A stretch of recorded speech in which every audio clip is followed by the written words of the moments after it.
Welcome, shoppers. Ketchup, mustard, oh, sausages and buns. I can't be everything you want me to be. I can't be Set them straight, boys! Hey, look at this! We've got one! Yes, we're chosen! Yes! Yeah! We've been chosen together.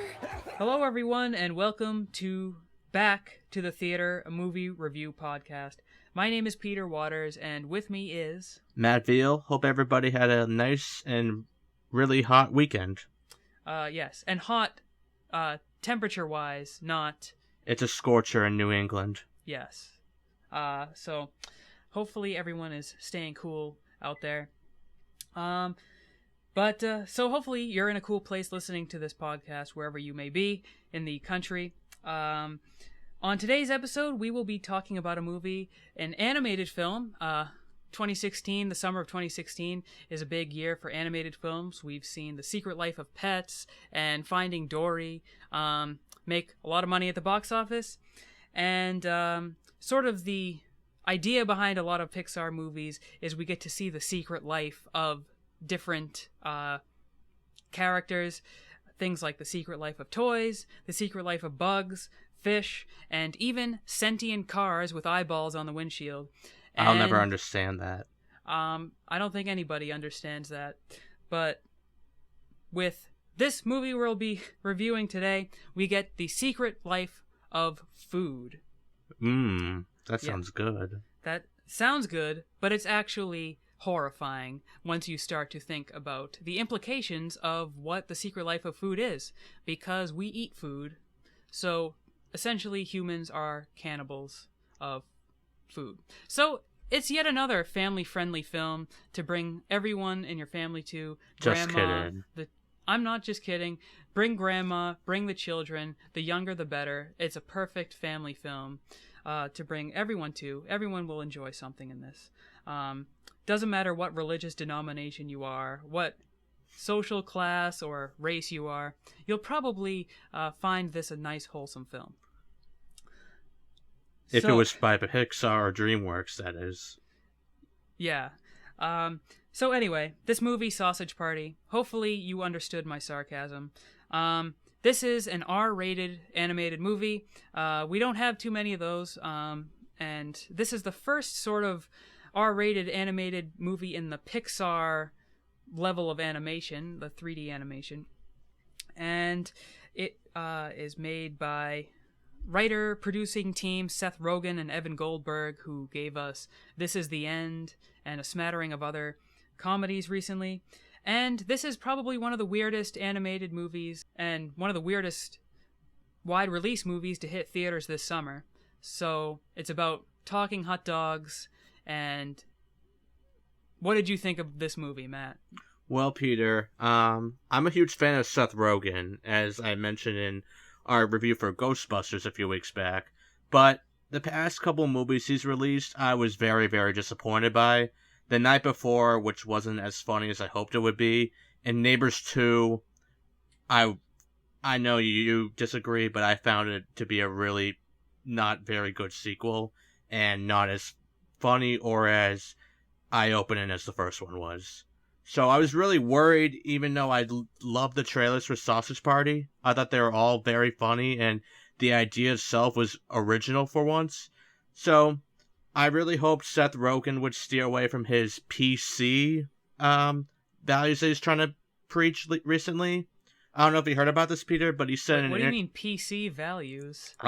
He said in an interview recently, a couple months back, that he regrets all the jokes he wrote for Superbad because they're horribly offensive. Oh, and that's why he wrote Neighbors 2 the way it was, and that's why I didn't find it that funny.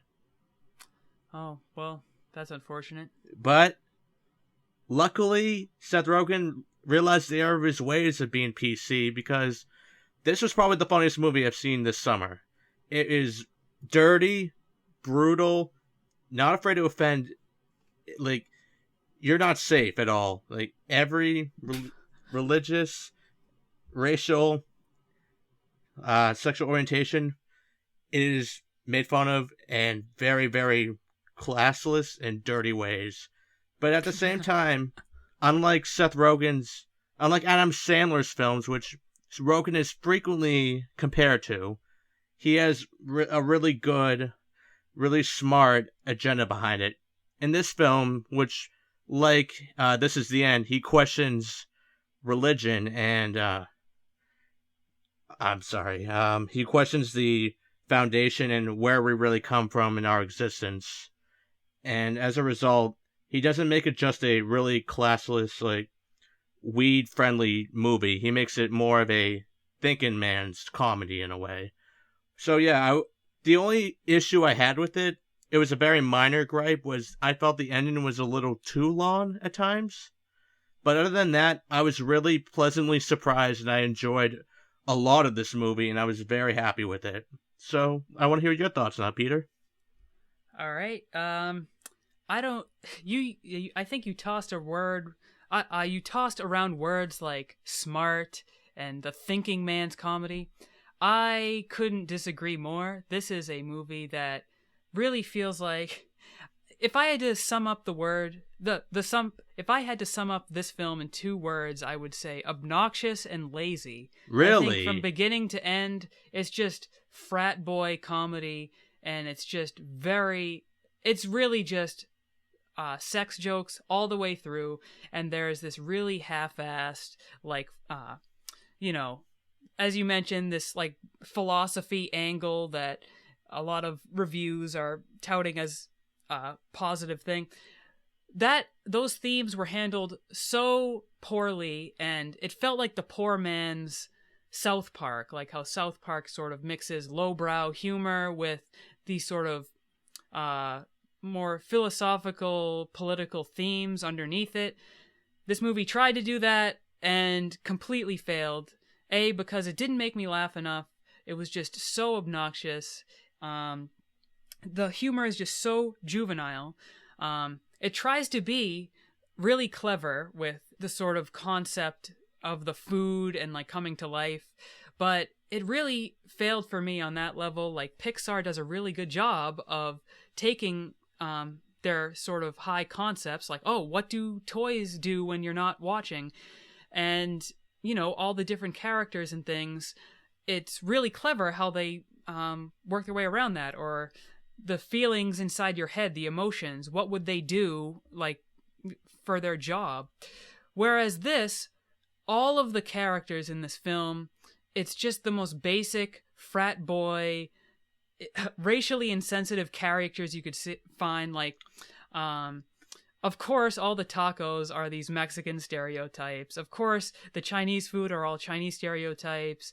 And it's just, everything is just an excuse for the cheapest joke I found.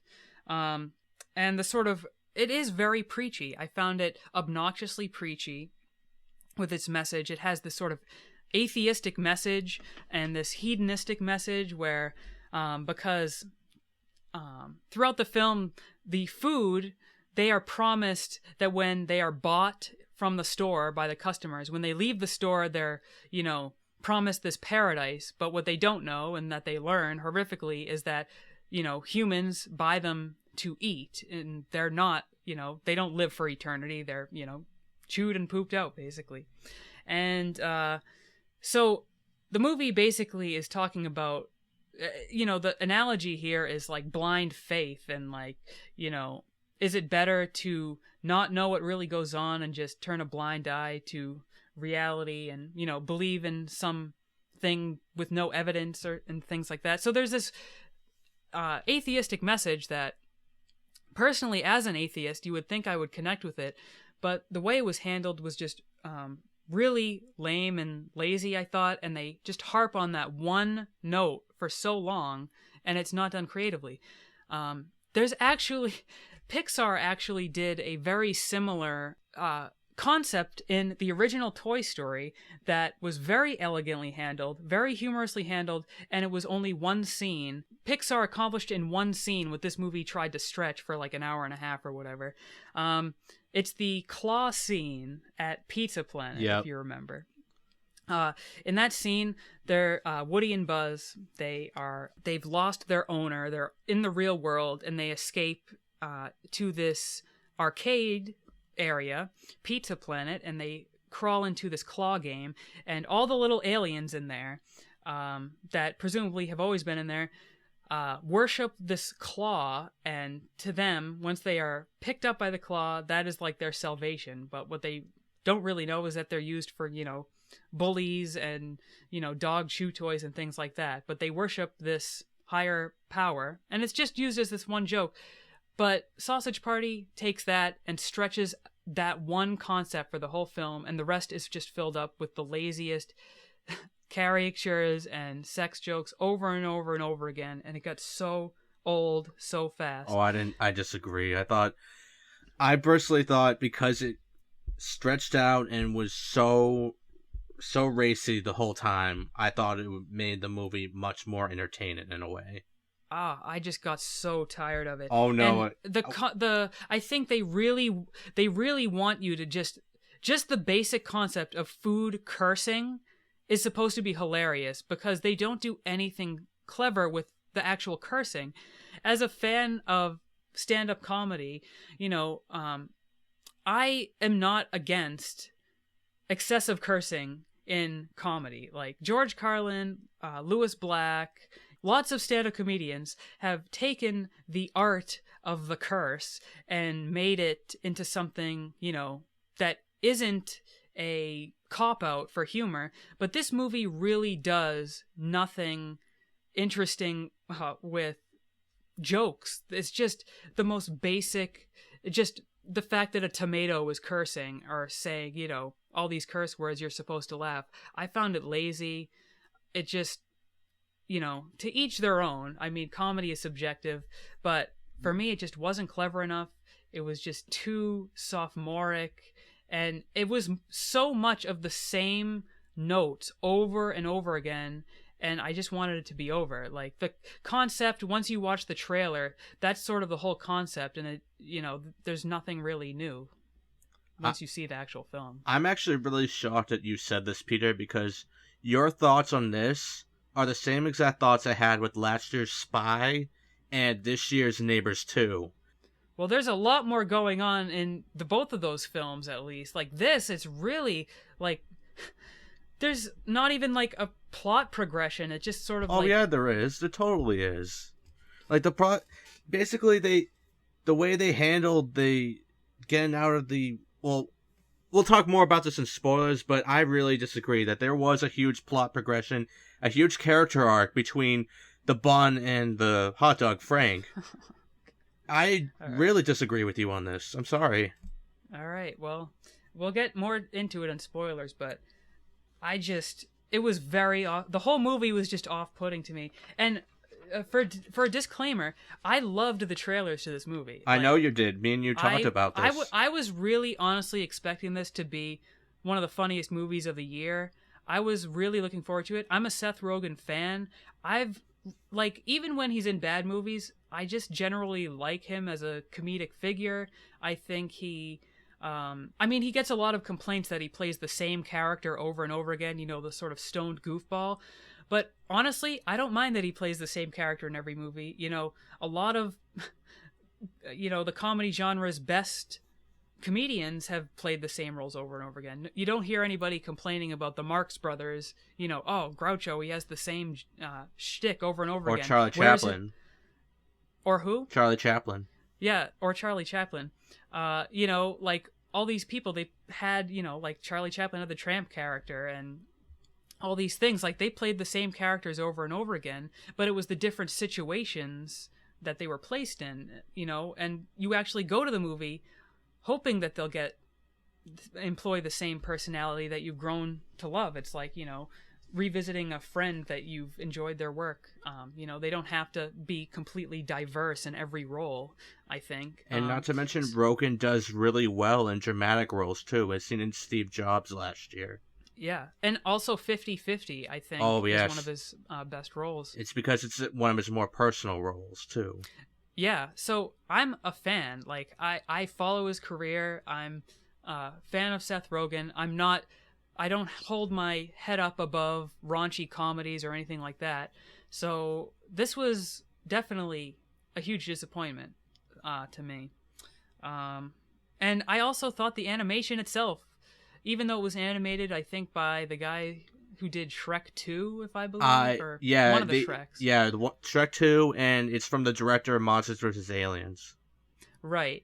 But I thought even some of the animation was good, but for the most part, it just looked ugly to me. It just, I don't know. It's a low budget. That's the only excuse I have for it, though. Yeah. It just wasn't clever. It didn't make as good of use of the concept of food coming alive as I would have liked. Lots of just frat boy humor the whole way through. I just was not a fan. Here's the thing with the animation for me where I disagree with you is, like, I liked the use of color in this movie especially. Like, when the food is all together, it's all colorful and very bright to imply that they're happy about going to this netherworld. But when the humans are shown, it's all very gray and darkly colored to show the reality of the situation. Yeah, I mean, I guess. I liked that aspect of it, like gray and what's real and what's not real almost.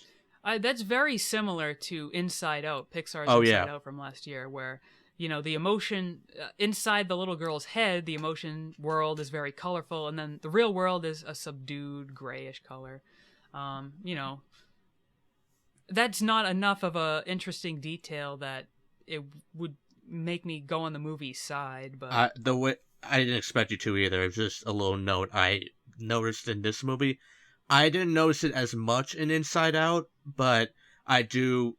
Now that you mention it, I am looking back on that, and I have seen the scenes, like reminding that it is a little more colorful in the girl's head than it is in the outside world. Mm-hmm. Yeah. So, what would your final rating be? Well, or if you have anything else you'd like to say? Well, Peter, I'm going to have to say that this was a very good weekend for movies. This and Pete's Dragon are both very, very high on my list. I have to say, I saw Pete's Dragon with Matt. That is a much, much better film, and it's making way less money than this. I don't know why it's not making that much money, but Pete's Dragon was a magical film that I wasn't necessarily expecting to be as great as it was, and I would recommend seeing that film instead of Sausage Party, even if you know, I don't know, are a Seth Rogen fan. Well, I recommend seeing both, personally, because I am in agreement with Peter that Pete's Dragon was a magical, happy, like, purely innocent film that everybody would enjoy, even the saddest folks. This I found very funny, very smart, and very, very good cast. I was never bored a single second. Every time that there was a joke, they came up with something funnier and funnier and funnier the next scene. And I think this is a huge comeback for Seth Rogen, especially after his little PC remarks, and as shown in The Night Before and Neighbors 2. So, even as a Catholic, like, I'm not an atheist, I found the actual message being very equal, like, for both sides of the religion debate. Like, I found that to be very interesting because I know Seth Rogen is Jewish and he's not an atheist at all. So, I really enjoyed this movie.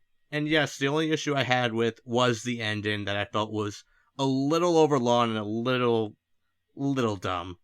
But I really had fun with this. I'm going to give it a 4.5. Really naughty sausages out of 5. All right. Well, I debated giving it a lower... You know what? I was going to give it a 2.5 out of 5, but the more I think about it, I have to give it a 2 out of 5. I was just very disappointed by it. I think it's just not my type of humor, I guess, even though I'm generally a fan of everyone involved. It just wasn't my thing. I don't know. So 2 out of 5 for me, I think. And I'm very shocked, Peter, because I thought you'd enjoy this movie. Really, honestly. No, it's just lazy jokes. Oh, I didn't think so at all. So, you ready to go into spoilers anyway? Yeah, let's do the spoiler show.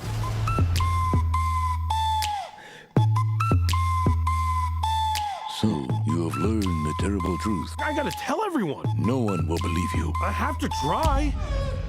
Everyone will die otherwise. All right, so Sausage Party opens up on a large song and dance number on 4th of July weekend, basically where the food, they start each day off, the opening of the supermarket that they're in, with a singing about the great beyond. Do you know who wrote this song, Peter? Alan Menken. Yep, the beloved songwriter of Beauty and the Beast, Aladdin, and all other Disney classics. To be fair, it was a nice little tune, but he was pressured to write the swears. He didn't want to, but Rogen's like, please do it.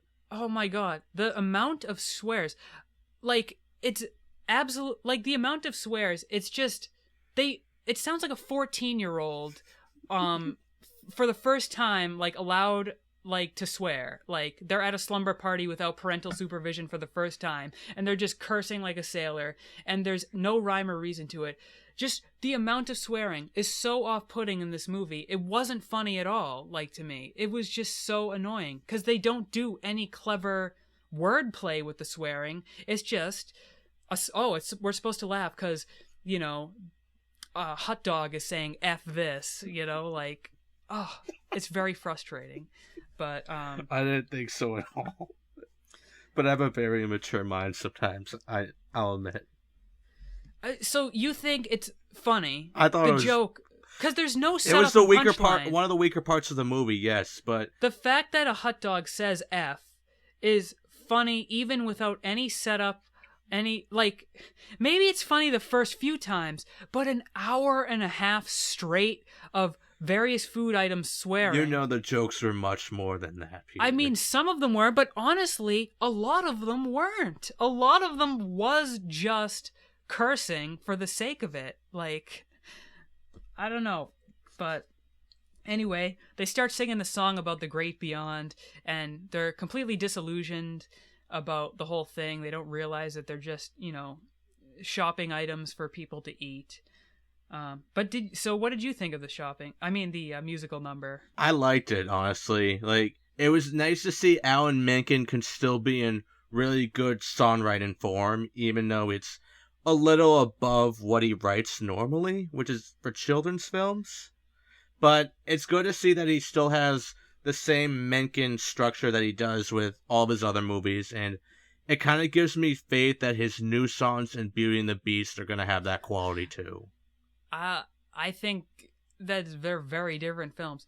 I don't know. I mean, I like the musicality to the song. That's what I was referring to more. The, like, lyrics was just, it hits you over the head with the same joke of, like, oh, these naive foods who, they don't know what's coming to them. And there's, like, throughout the whole film, very strong racial stereotypes that were supposed to be funny but fell flat every single time for me. Like, there's, like, Hitler, like, there's, like, Nazi sauces or something like that. Yeah. I thought that was really, really funny, personally. Why? Why? Because, no, like I said, I kind of have an immature mind sometimes, but I thought that was just so over the top and unexpected that I found it funny. But there's no setup or payoff or reason or anything. Does there need to be, is the question. It's just lazy, pointless frat boy humor. And Melissa McCarthy falling off a scooter in Spy wasn't like that. I haven't seen that movie in a long enough time, but there are interesting ideas happening under the surface of Spy. So in this movie. And I didn't think so. I thought they have one single idea in the whole movie, and they stretch that out for an hour and a half. And that single idea has been done better in other places. No, that's not the only idea that I saw in that movie. All right, other than the atheist theme of, like, freedom to do whatever you want, and freedom of speech, freedom to express yourself. What do you mean freedom of speech? Where'd you get freedom of speech from? Well, maybe I'm over exaggerating that, but freedom to express yourself in general. What? What character wasn't allowed to express themselves? No, like the way that they're viewing themselves towards, like, they have to please the gods, aka humans, so they have to be calm and be straightforward by the rules. But when they realize the truth, that they are a little more expressive and have freedom to do whatever they want. Yeah, that's the like atheism message, and they're like hedonistic. And you know what? I'm just gonna skip ahead. The whole movie ends up at the end of the film. You know, the whole movie, the food is trying to escape from the humans and all these things and take over the store once they learn the secrets. Like, you know, once it's the cat's out of the bag. Oh, the humans want to eat us. The food takes over the store in this big food fight against the humans, and it ends in a 5-minute orgy scene. And like, it wasn't funny at all. I thought this was very so immature. It was out of line, but it was funny. I mean, there is a slight in terms of strange movies, like I do have this fascination with movies that are odd and strange. The fact that this food orgy exists in the world is kind of interesting, I guess. Oh, I thought it was funny. I didn't think it was funny. I thought it was so, like, stupid and, like, clearly just meant to shock. And there's just nothing to it. And it's just nonsensical and dumb. And I can just imagine Seth Rogen and his buddies smoking pot in some room saying, you know what would be funny? If we just had all the food have sex with each other. And, like, oh, it's just so irritating. Like, I don't even want to waste words on this movie. It's just so... Just the ending of this, I don't know. It's just, you look at something very similar, like Team America. That has a scene in it, another gratuitous sex scene, but I don't know, it just wasn't as over the... I mean, it was just as over the top, but for some reason it didn't bother me that much, and I thought it was... I don't know. And this one, it just felt like overkill, and they went too over the top, and there wasn't enough to substantiate, like, just, I don't know. I personally disagree. I felt, like I said, the movie relies on shock value. Like, purely shock value. And the fact the scene happened was hilarious.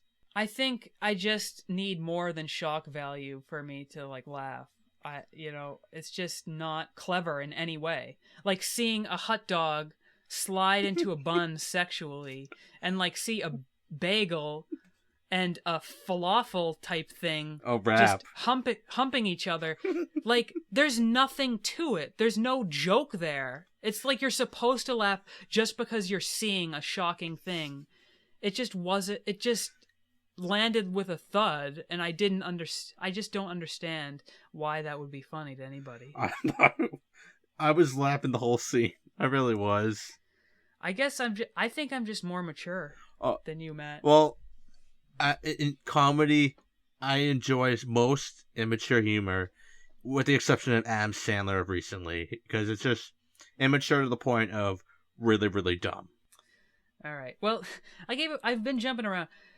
I guess I should go back to the beginning of the film. So basically, the first inkling of a problem happens with a honey mustard that is suffering through post-traumatic stress. A customer returns the mustard because he wanted regular and not honey mustard.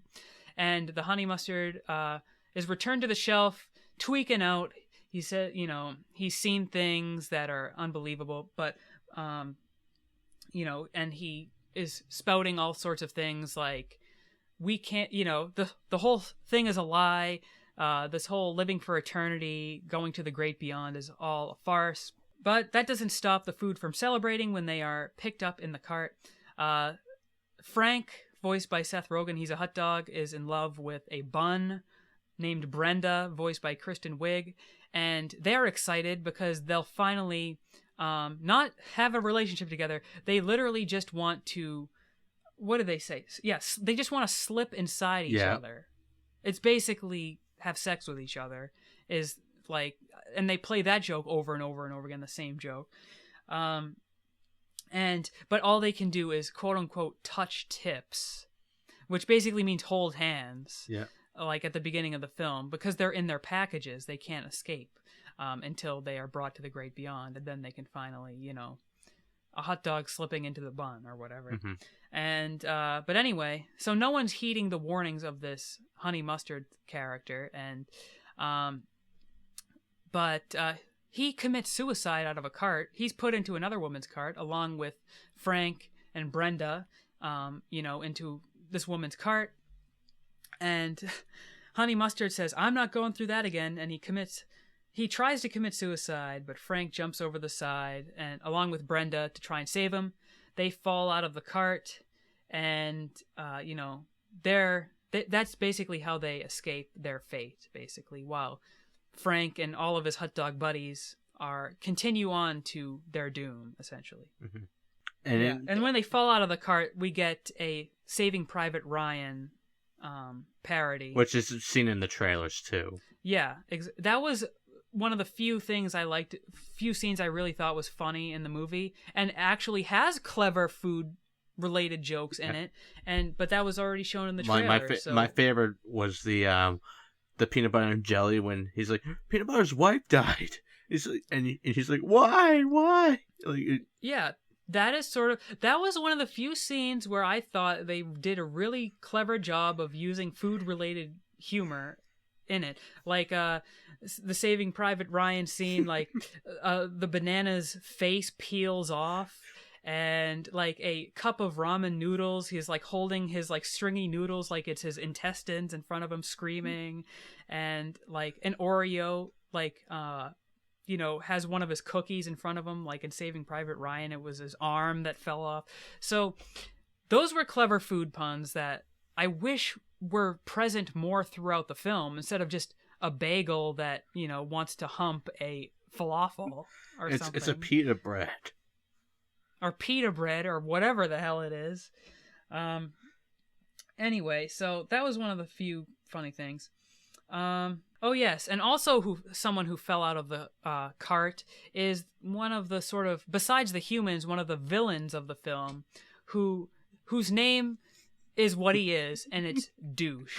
Because he's a douche. I think Douche is one of the funniest characters in the movie, personally. Oh my god, this was the worst part of the film, in my opinion. Man. He was the worst character, the most annoying character I've seen in a movie in a very long time that I can remember, at least. He just screams. He is the epitome of the angry frat boy. That was the point of his character. I know that was the point, and I hated the point. It was very annoying, and I wanted to rip my hair out every time he was on screen. The way he talked. Let's get juiced, bro. Let's get juiced. Yeah, basically, he's upset because his douche nozzle is broken, and throughout the film, and he also has a crack in his side, so all of his, like, juice is coming out. So throughout the film, he has to, like, suck in juice from wherever he can get it, including the crotch of a suffering, discarded juice box, and he covers up his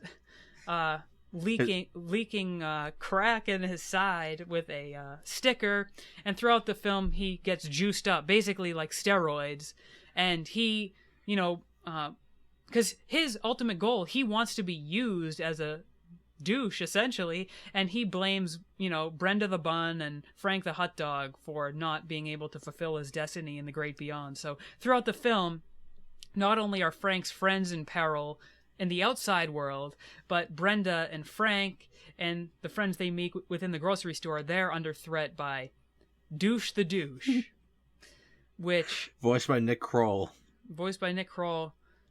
I don't even have anything else to say about I thought he did a really good job as, like, character. Oh, it gives me a headache talking about it. His introduction, I was crying of laughter. I wanted it to end immediately. No, I didn't. I wanted more. Well, there's nothing else I can say. I just did not feel the same way. Anyway, so we're soon after that introduced to two new friends that, like Dorothy meets the Lion and the Tin Man and the Scarecrow on her journey. Frank and Brenda, they meet a pita bread thing, who is from Armenia, I guess, who's basically the most basic Middle Eastern stereotypical character you could ever see in a film, like, ridiculously so. It's like, this is like Donald Trump's, I bet this is like a Donald Trump approved stereotype. It's just so ridiculous. And so there's the pita bread, and then there's a bagel whose name is, what was his name? I have it written down here. Sammy Bagel Jr., which is not clever at all. Sammy Bagel Jr. Like, they just forced that. Like, Davis and Bagel don't rhyme. It doesn't make any sense. But anyway, this is bizarrely voiced by Edward Norton. Doing a Woody Allen impersonation. He's just doing Woody Allen because he's a bagel. So bagels are Jewish, pitas are like Middle Eastern. That's the joke. And it's just so basic, like, and stereotypical that it's just... I'm surprised this movie isn't getting more heat for its, like, very basic, like, stereotypes in it. Like, I think over time it will. if this was not animated, this would not... People would be coming out of the woodwork bashing this movie. Because this is one of the more stronger parts of the movie for me, was the fact that Seth Rogen had this freedom in animation that he wouldn't have in live action to be as messed up and as creative as he wanted. I don't think it's creative. I think it's lazy, these stereotypes. I think he had this unlimited amount of creative freedom, and he wasted it on these stereotypes and these lazy sex jokes the whole time. But that's my opinion. Anyway, these four, Brenda the Bun, Frank the Hot Dog, and Sammy Bagel Jr. and this pita guy, the grocery store is basically this large city, and they are told to find a bottle of liquor named Firewater, who may be able to help them escape the store. And they find him in the liquor aisle of the grocery store. And all the aisles sort of have different themes to them. And because it's the liquor aisle, that's sort of like Party Central, where it's like, all these A nightclub. Yeah, it's like a nightclub, and all these hedonistic values that the film ultimately holds on this pedestal. Like, wouldn't the world just be great if everybody just bangs each other endlessly? That's basically what this area is from the very beginning. Jars are rolling out of their packages, and that sort of thing. It's like the food is coming out of their packages, so that they might as well be like, it might as well be nude or something like that. So it's like, the red light district of the grocery store, essentially. And Frank goes on his own to meet with Firewater, who's this big bottle of liquor, and he's a Native American stereotype, again with the stereotypes. And he, along with a number of other non-perishables, they're sort of like the immortal, wise men, I guess. And one of them is a gay stereotype, a Twinkie. I guess that's supposed to be a play on like Twinkie. And then there's a black box of grits. So it's all stereotypes. The whole movie is just stereotypes. And so... there you go. The point of the movie is to be as dirty, raunchy, as bizarre and weird and offensive as it needs to be, and the film itself does a good job on that, in my opinion. Because I love offensive cartoons, I'll be honest. I guess I needed it to be more than just offensive for me to have anything of value come from it. But... anyway, this is basically where we get the main theme of the film when they start. Basically, they pass around this is, of course, it wouldn't be a Seth Rogen movie without like characters getting stoned, even if it's animated talking sausages. So they pass around a pipe, which is basically a kazoo with weed in it. I like the little sound it made. Okay, well... I liked that. Well, they have a kazoo with weed in it, and they blow smoke through it. And, they basically talk about the origin. These non-perishables, these immortals, they were the ones who started this myth of the great beyond and how great it is, because back before that rumor was around and, food realized the, reality of their situation, they were, very unhappy and life was horrible because they knew their fates were bad. And so they created this myth that, once you left, you would go with these gods and, into the great beyond, and you could live forever. And that's sort of like, religion. No one wants to deal with, like, death and things like that. No one wants to know that they're going to, like, be eaten or get killed or thrown away. So they created this myth to keep the masses happy, the masses of food in the grocery store, that, there's a great beyond, or, there's a heaven, and, you'll feel better. So again, I guess this is kind of an interesting thing to have. I mean, it's better than not having any message in the film, but I just thought they harped on that one idea for so long and didn't really end up going anywhere with it. So again, we've talked about this more earlier, but I definitely disagree. I felt that it brought both sides of the debate fairly well. How? The fact that, even though I may be jumping scenes as well, that the one question I had throughout it was when the food actually gets killed by the lady at the house, like, what happens to it after? Honestly, like What do you mean? It's eaten and they die. Yeah, they die, but there has to be something afterwards. Like, No, that's there what I doesn't. hope the sequel explores in a way. What do you mean afterwards? After they're pooped out? No, I mean, like, what happens to the personalities and all that? I'm confused. Like, I personally don't think that they just... I personally think that, yeah, they get killed brutally, yes, but there has to be something else other than, they're nothing afterwards. Wait, I'm so confused. What are you talking I think about? I think that when they die, they go somewhere above that. Like, it's not... Yeah, they get killed brutally, but... Well, nothing in the film would suggest that whatsoever. No, it doesn't, but it's still a question I had in my head, and the fact that a majority of the movie relies on the people arguing with Seth Rogen, who they think is a nut for realizing this. I guess I'm not sure what point you're trying to make with this. Like, it had a good... I just felt it had a good, even side on this. Like, that it made people think afterwards, like, oh, what happens to them afterwards than that? I think they just end up as poo, and that's it. That's like their death, or they're thrown away, or they die. I don't think the film has any suggestion of an afterlife, a real afterlife for the food. I think they, like people, they just... Well, in my opinion, because I'm an atheist, I guess, I think like people, they just die and that's it. That's the end. And as a Catholic, I feel differently. Well, all I'm saying is, regardless of how you feel in real life, I don't think the film suggests your point of view at all, and I think the movie is actively atheist very, very strongly. I don't see any hint of them giving equal credence to the God thing. In fact, everyone who said...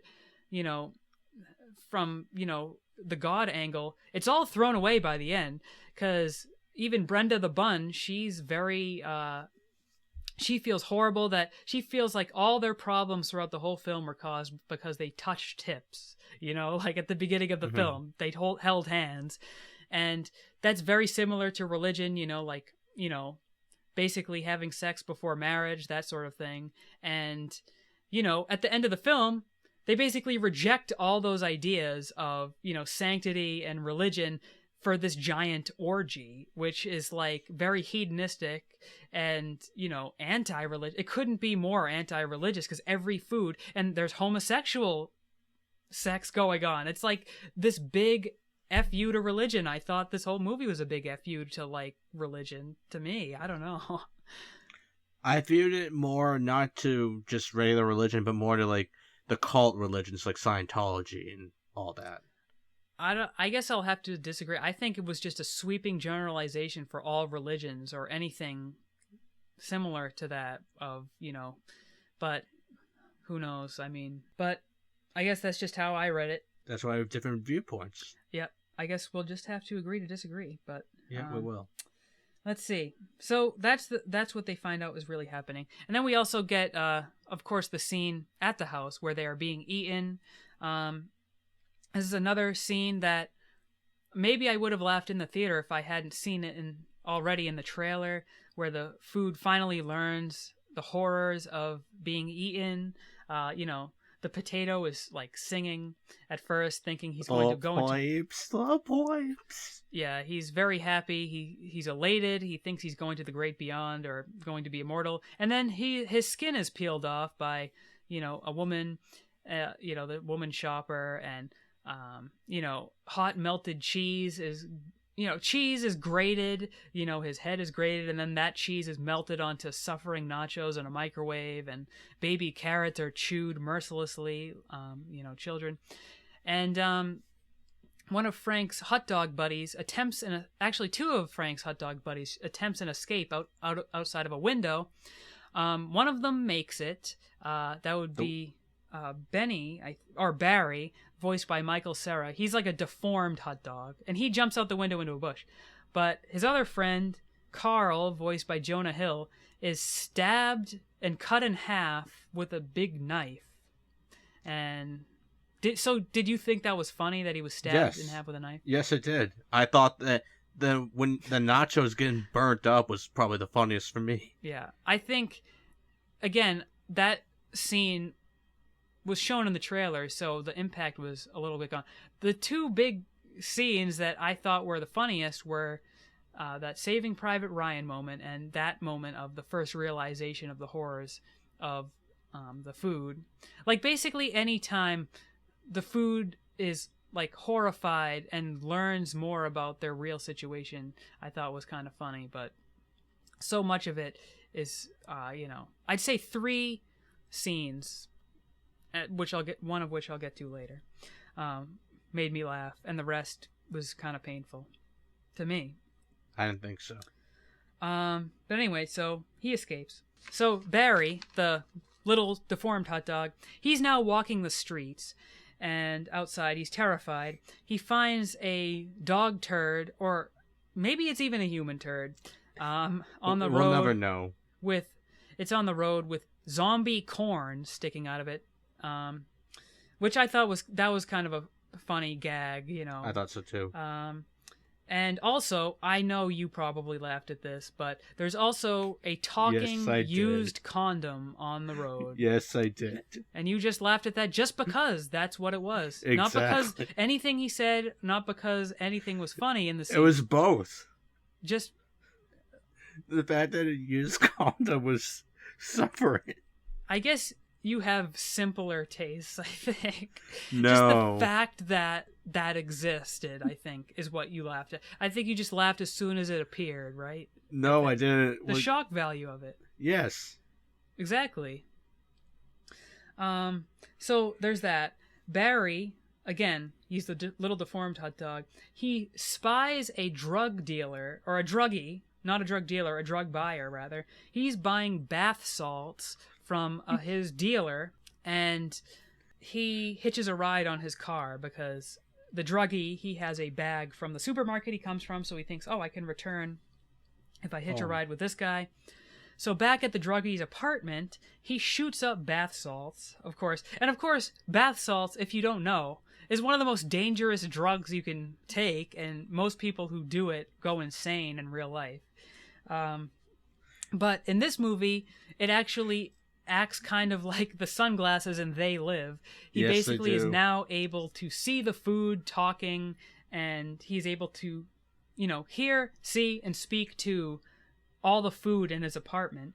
And he obviously freaks out because he has like a half-eaten pizza, which is like dragging himself because, it's half-eaten, so it's like suffering. You took my legs. Yeah, he took my legs.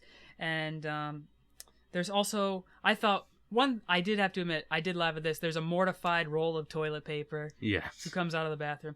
Which is kind of unclear. Like, I thought this was a movie about food, but also some certain products and objects also have life. Like the douche and the toilet paper and the condom. Those aren't foods. I mean, normally. It's like a grocery store item movie. Yeah, it's grocery store items. But, like, not... Almost anything could be a grocery store item. Like, their clothes and things... Depending on the place, too, though. Yeah. Basically, whatever they thought was funny, I think. Which, I will give them. The toilet paper I thought was funny because, he's probably seen some SHIT, literally and figuratively. I personally liked this scene a lot. Like, the whole... Franco is the guy who voices the druggie, coincidentally. I love that whole scene because I thought it was a good, like, parody of Sid discovering the toys talk in Toy Story. Yeah, I also thought the ideas behind the different foods were actually clever here. They weren't just racial stereotypes, although there are some stereotypes. Like But- Stephen Hawking is the gum. Oh yeah, all of a sudden there's a wad of gum that comes wheeling out, who's basically looks like Stephen Hawking, and he is one of the smartest beings in this Sausage Party universe, if there is such a thing.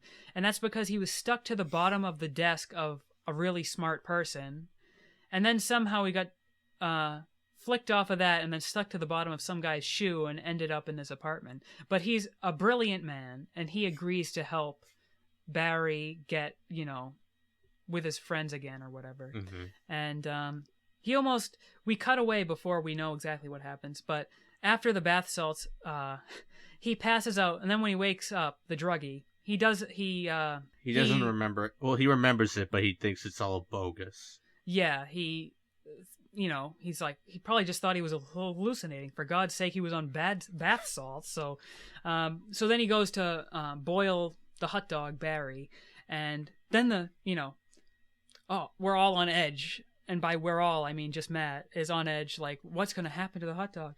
And we cut back to Frank, who is in an aisle, and he finds a recipe book up on a pedestal, and he opens it up and sees all the various food being tortured. And he plans to use this. He rips a page out of the recipe book, and he plans to use this to tell the whole grocery store that, basically tell them that their whole lives have been lies and things like that.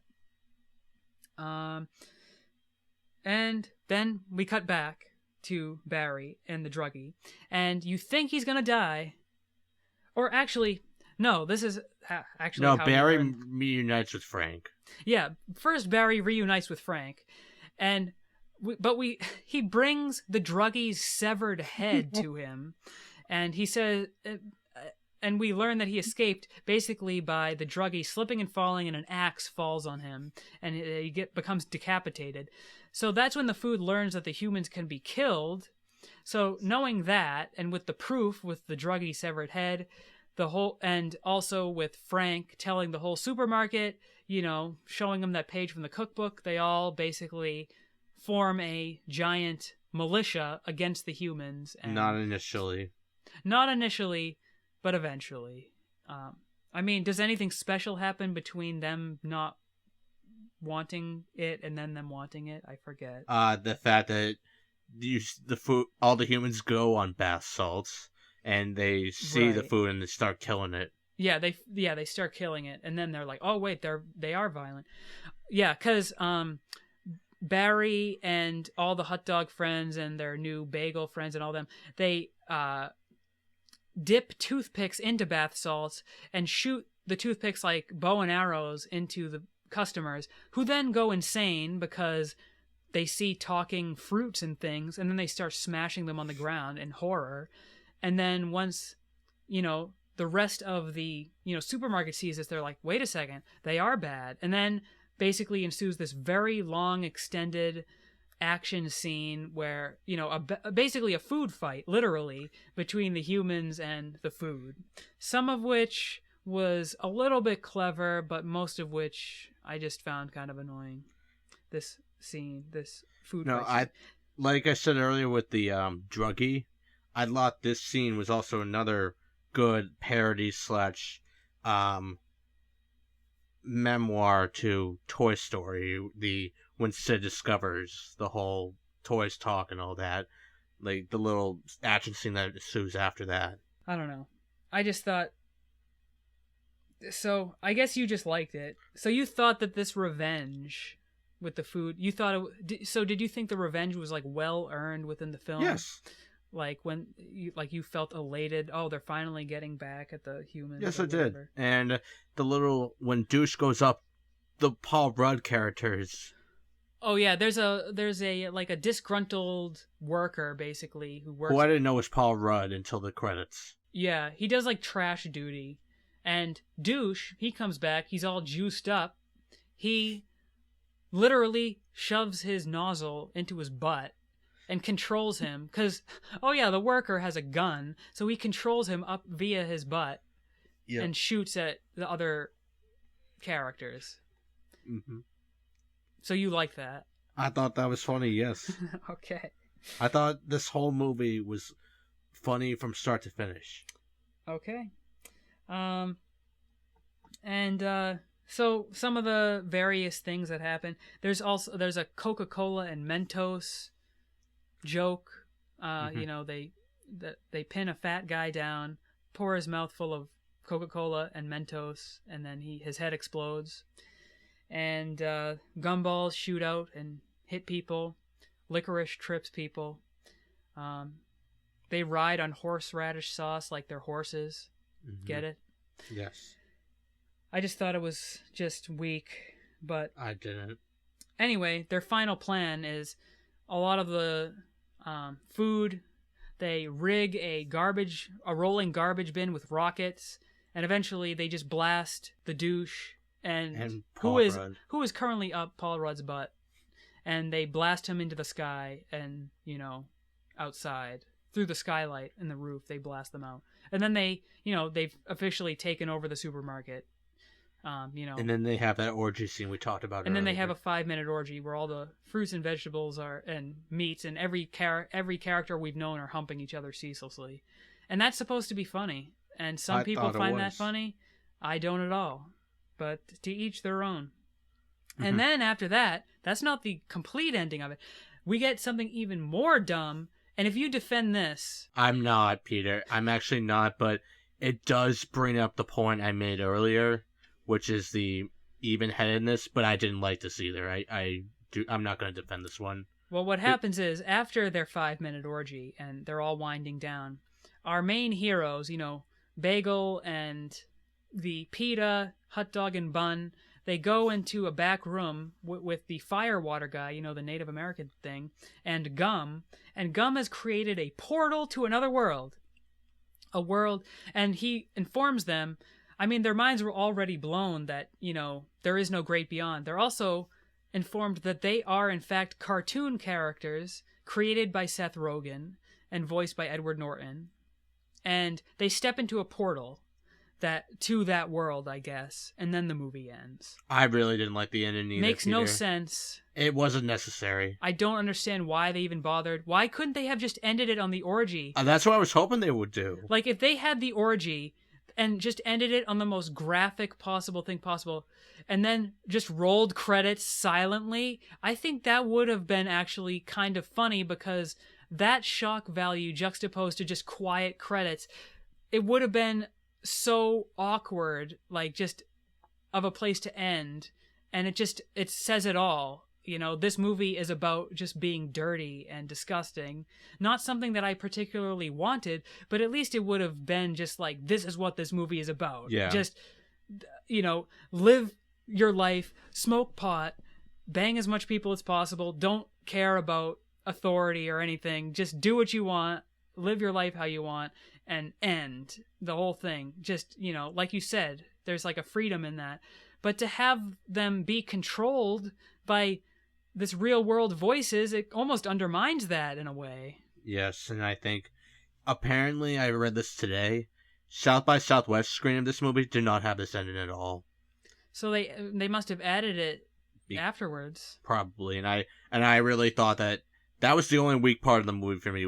I thought the ending was so overlong for that scene alone. It wasn't necessary, it wasn't funny, and I thought it was just stupid. Yeah, doesn't make any sense. So that pretty much wraps up the movie. I don't know if you have any final thoughts before wrapping up. I personally really enjoyed this, and I don't know if you read this, Peter, but Seth Rogen announced today that if Sausage Party does well, that he wants to do more animated movies like this.